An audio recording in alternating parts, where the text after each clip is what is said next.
Hi guys, welcome to my channel.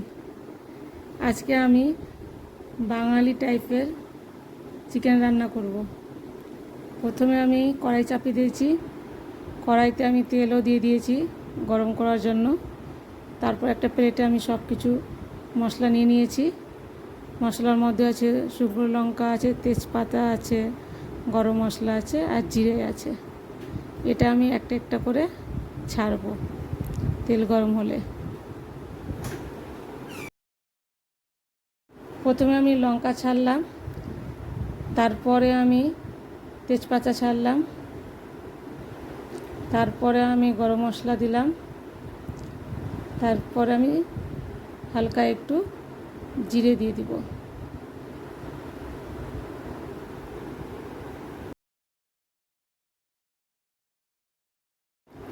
তারপর আমি chop করা পেঁয়াজ দিয়ে দিলাম। এবার সবটা একসঙ্গে নাড়ব। পেঁয়াজটা যতক্ষণ ব্রাউন কালার না হয়েছে ততক্ষণ নাড়ব। পেঁয়াজটা ব্রাউন কালার হয়েছে, তারপরে আমি মশলা সব দিয়ে দিয়েছি। মশলার মধ্যে আছে আদা বাটা, রসুন বাটা আর শুকনো লঙ্কা বাটা।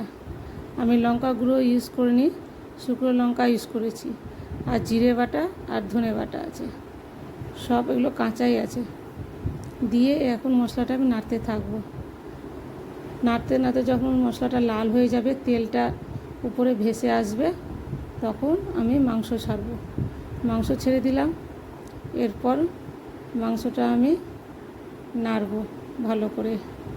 একটু হালকা লাল হবে, নেড়ে নেড়ে একটু ভালো করে লাল যখন হবে, তারপরে আমি তার সাথে কিছু আলু অ্যাড করব।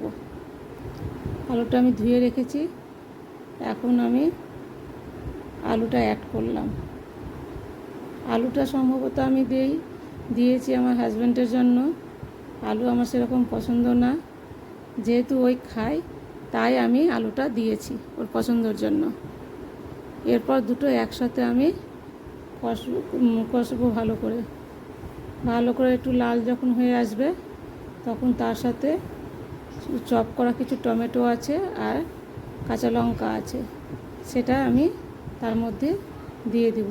সেটা এখন আমি দিয়ে দিলাম। এরপর সবটা একসাথে নাড়তে থাকবো যতক্ষণ টমেটোটা না গলেছে, ততক্ষণ নাড়তেই থাকতে হবে।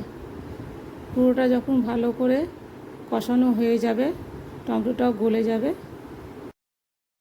তখন আমি তাতে জল দিব।